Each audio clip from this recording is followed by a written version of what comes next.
5월은 가정의 달입니다. 첫째 주는 어린이 주일로 지켰고요. 두 번째 주 어버이 주일로 또 지켰습니다. 세 번째 주는 부부 주일, 교사 주일로 지금 지키고 있습니다. 15일 스승의 날이죠. 17일 성년의 날입니다. 그리고 21일 부부의 날입니다. 오늘은 행복한 인생이라는 주제로 말씀을 드리도록 합니다. 시편 128편을 여러분이 펴놓고 계시는데요. 표제어를 보시면 성전에 올라가는 노래입니다.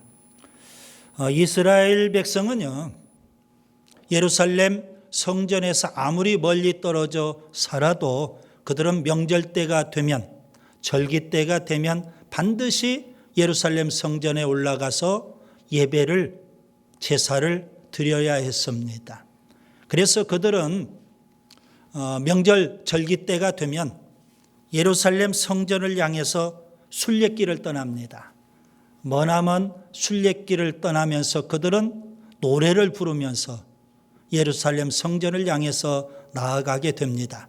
그때 그들이 불렀던 노래가 시편 120편부터 134편에 기록되어 있습니다. 다 성전에 올라가는 노래입니다. 그들이 예루살렘 성전에 올라가면서 무엇을 노래했을까요? 오늘 우리가 예배당 하나님 앞에 나오면서 여러분도 동일한 마음이었을 거라고 생각이 됩니다. 그들은 분명 하나님을 노래했을 겁니다. 그들이 노래하는 하나님은 어떤 분이실까요? 여러분 오늘 본문 시편 128편을 자세히 관찰해 보면 복이라는 단어가 4번 나옵니다. 1절, 2절, 그리고 4절, 5절 이렇게 4번에 걸쳐서 복이라는 단어를 우리가 살펴볼 수 있습니다. 자, 순례자가 노래하는 하나님, 그 하나님은 복을 주시는 하나님입니다. 하나님은 복되신 하나님이시고요. 그리고 복을 누리시는 하나님이시며 또 복을 주시는 하나님이십니다. 여러분 오늘 본문 이 복이라는 단어, 그 단어는 행복 이렇게 또 바꾸어 표현할 수도 있습니다. 특별히 본문 1절을 보시면 복이 있도다. 이 표현은 얼마나 행복한가 감탄사입니다. 곧 그들이 행복해서 그렇게 하나님을 노래하며 예루살렘 성전을 향해서 순례길을 떠났던 겁니다. 자, 예루살렘 성전을 향해서 머나먼 길을 순례할 때 몸은 피곤하고 고단하며 지쳐 있었을 겁니다. 그러나 너무 행복해요. 그래서 그들은 하나님을 노래하며 그렇게 성전을 향해서 나아간 겁니다. 분명 우리가 하나님 앞에 나아가면 하나님은 복을 주시는 하나님이다. 이런 믿음이 있어요. 그렇기 때문에 몸은 피곤하고 힘들어도 그들은 노래하며 하나님 앞에 나아가는 겁니다. 누가 하나님으로부터 복을 받을 수 있을까요? 누가 행복한 사람일까요? 여러분 본문 1절을 보세요. 여호와를 경외하며 그의 길을 걷는 자마다 복이 있도다. 본문 4절을 보세요. 여호와를 경외하는 자는 이같이 복을 얻으리로다. 여러분 여기서 길을 걷는다 이 표현이 굉장히 중요한 표현입니다. 우리가 산상설교를 전에 살펴봤었죠. 산상설교에서 예수님은 좁은 문을 말씀하셔요. 우리가 좁은 문을 선택했다면 반드시 좁은 길을 끝까지 가야 되는 겁니다. 그래야만 그 끝에 생명, 영생을 얻게 된다고 주님이 말씀해 주셨습니다. 야고보서에 보면 행함이 없는 믿음은 죽은 믿음이다. 이렇게 말씀을 하고 있습니다. 믿음과 행함은 분리될 수 없다는 거죠. 여러분 믿음은 행함이고 아멘. 믿음은 생활입니다. 아멘. 믿음은 삶입니다. 그렇기 때문에 하나님을 경외한다면 하나님을 경외하는 삶을 살아야 되는 겁니다. 하나님을 예배한다면 하나님을 예배하는 삶을 살아야 되는 겁니다. 하나님을 신앙한다면 하나님을 신앙하는 삶을 살아야 되는 겁니다. 그래야만 우리 인생이 행복할 수 있기 때문에 그렇습니다. 하나님은요, 오늘 본문 2절에 보면 일터에 복을 주셔요. 본문 3절에 보시면 가정에 복을 주셔요. 그리고 본문 4절과 5절에 보시면 시온, 교회죠. 교회에 복을 주시기 때문에 우리가 행복한 인생을 살 수 있어요. 왜 하나님은 우리에게 복을 주시고 행복한 인생을 살게 하실까요? 복 주시는 하나님을 노래하라고요. 그래서 여러분, 우리 삶 속에 하나님이 주신 복을 우리가 마음껏 누리고 복 주시는 그 하나님을 마음껏 노래하는 그런 행복한 인생이 될 수 있기를 바랍니다. 첫째, 일터에 복이 임해야 됩니다. 하나님은 우리의 일터에 분명 복을 주시는 줄 믿습니다. 여러분, 일터에서 땀 흘려 수고할 때 거기에 행복이 있는 겁니다. 땀 흘려 수고해서 거두어 드릴 소득이 있을 때 거기에 행복이 있는 겁니다. 그런데 일할 수 있는 일터가 없다면 이건 참 불행한 일이죠. 일은 열심히 하고 수고했는데 거두어 드릴 소득이 없다면 이것은 참 비참한 겁니다. 허탈한 것입니다. 오늘 본문 2절을 보세요. 내가 내 손이 수고한 대로 먹을 것이라 내가 복되고 형통하리로다. 하나님은 에덴 동산에서 아담과 하와가 선악과를 따먹고 범죄했을 때 하나님께서 이렇게 말씀하십니다. 내 평생에 수고하여야 그 소산을 먹으리라. 수고하고 일하라고 명령하셨습니다. 그런데 우리가 성경을 자세히 살펴보면 아담과 하와가 범죄하기 이전에도 하나님은 분명 열심히 수고하며 일하라고 말씀하시는 겁니다. 창세기 1장에 보면 하나님께서 우주 만물을 6일 동안 창조하시죠. 그리고 마지막 하나님의 형상대로 사람을 창조하십니다. 그 사람을 하나님께서 복 주시는데요. 하나님 뭐라고 하시면서 복을 주실까요? 창세기 1장 28절 생육하고 번성하여 땅에 충만하라. 땅을 정복하라. 바다의 물고기와 하늘의 새와 땅에 움직이는 모든 생물을 다스리라. 놀고 먹으라는 게 아니죠. 수고하며 일하라고 명령하신 겁니다. 창세기 2장에 보면 하나님께서 아담을 창조하시고 아담을 위해서 에덴 동산을 창설하셨어요. 그리고 아담을 에덴 동산에 보내시면서 하나님께서 하신 말씀이 있어요. 에덴 동산을 경작하고 지키라. 열심히 수고하며 일하라. 이렇게 명령하신 겁니다. 자, 그렇다면 우리가 이런 결론이 나오게 되겠죠. 여러분, 사람은 본질적으로 일하는 존재로 창조되었다는 사실입니다. 우리는 태어날 때부터 일하는 존재로 태어난 줄 믿습니다. 그런데 단지 먹고 살기 위해서 일하는 것 중요해요. 그런데 정말 중요한 것은 먹고 살기 위해서만 일하는 것이 아니라 하나님의 영광을 위해서, 하나님의 나라를 위해서, 복음을 위해서, 교회를 위해서 우리가 일한다면 얼마나 좋을까요? 대부분 사람들은요, 수고를 별로 안 하면서 그리고 수고를 적게 하면서 많이 거두어 드리려고 합니다. 불로소득을 복이라고 생각하는 사람들이 굉장히 많습니다. 그런데 성경은 그렇게 말씀하지 않죠. 수고한 대로 거두는 것, 이게 진정한 복입니다. 뿌린 대로 거두는 것, 이게 자연의 법칙이라고 성경은 말씀합니다. 그래서 예수님은 제자들에게 일용할 양식을 위해서 기도할 것을 말씀하셔요. 우리는 일용할 양식 플러스 알파, 이걸 원하거든요. 사도 바울은 부에 처할 줄도 알고 빈에 처할 줄도 아는 일체의 비결을 그가 훈련했어요. 자족하는 훈련을 했더라는 겁니다. 우리가 배워야 될 부분이겠죠. 어떤 사람은 남이 수고한 것을 거저 먹으려고 하는 사람이 있어요. 남이 수고한 것을 얻어먹는 사람을 우리는 거지라고 해요. 남이 수고한 것을 훔쳐먹는 사람을 우리는 도둑이라고 해요.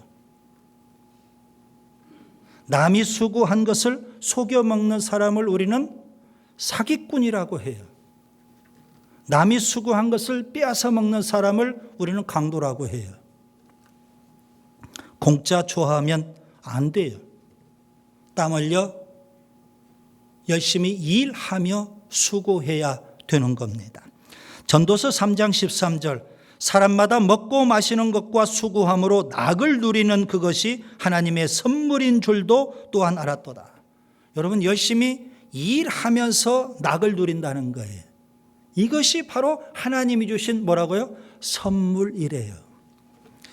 데살로니가 후서 3장 10절에는 이런 말씀도 있어요. 일하기 싫어하거든 먹지도 말게 하라.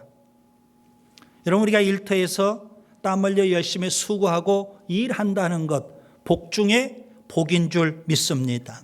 우리의 일터 에덴 동산처럼 아름답고 풍요로운 일터로 잘 가꾸어 가야 돼요. 우리의 일터 가나안 땅처럼 젖과 꿀이 흘러넘치는 그런 축복의 일터로 우리가 가꾸어 가야 되는 겁니다. 우리가 일터에서 땀 흘려 수고할 때 하나님 우리에게 재물 얻는 지혜와 능력을 주시고 그 복을 누리게 하시며 우리 인생이 행복하게 해 주시는 줄 믿습니다. 일할 때 행복이 있는 거거든요. 그 다음에 둘째, 가정의 복이 임해야 합니다. 하나님은 가정의 복을 주십니다. 온 가족이 함께 모여서 가정 예배를 드릴 때 행복할 수 있어요. 특히 온 가족이 식탁에 둘러앉은 이 모습, 가장 행복하고 아름다운 모습이 되는 겁니다. 본문 3절을 보세요. 내 집 안방에 있는 내 아내는 결실한 포도나무 같으며 내 식탁에 둘러앉은 자식들은 어린 감람나무 같으리로다.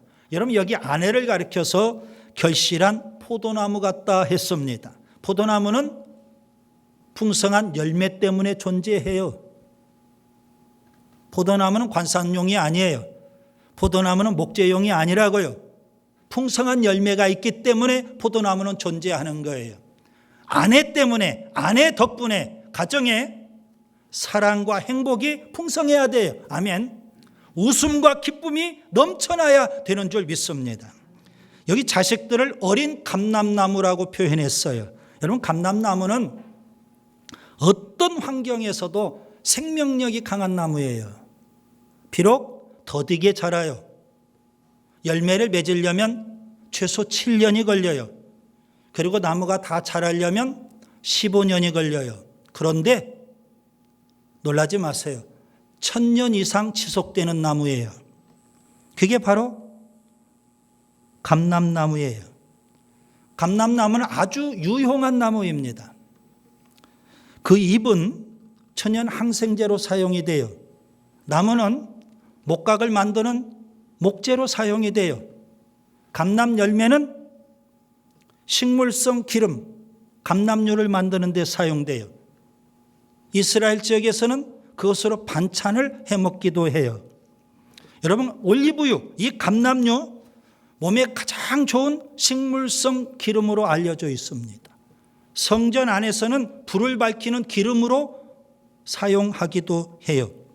구약시대 때 다 큰 감람나무 5그루만 있으면 한 가정이 먹고 산다고 했어요. 그 정도의 감람나무가. 어린 감람나무라고 표현했는데 우리의 자녀는 무한한 가능성이 있다는 의미예요. 여러분, 본문에서 놓쳐서는 안 될 표현이 있어요. 내 식탁에 둘러앉은 자식들. 여러분, 식탁에 둘러앉아서 함께 식사하는 사람을 가리켜서 한자어로 식구라고 표현해요. 식구. 가정의 식탁 교제가 굉장히 중요하다는 말씀입니다. 유대인들은 안식일을 철저히 지켜요. 그들은 금요일 해질 때부터 토요일 해질 때까지 안식일을 지켜요. 왜 해질 때부터냐 하면 창세기에 보면 저녁이 되고 아침이 되니 첫째 날이니라. 그런 표현대로 그들은 해질 때부터 하루가 시작이 돼요. 그래서 금요일 해질 무렵부터 안식일을 지켜요.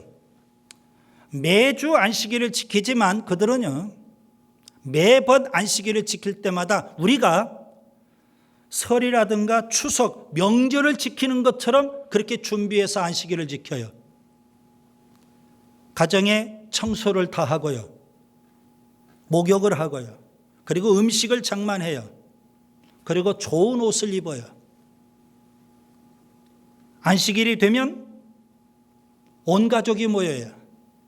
불을 끄고 촛불을 밝혀요. 그 촛불은 가정의 예배의 불을 밝힌다는 의미가 돼요.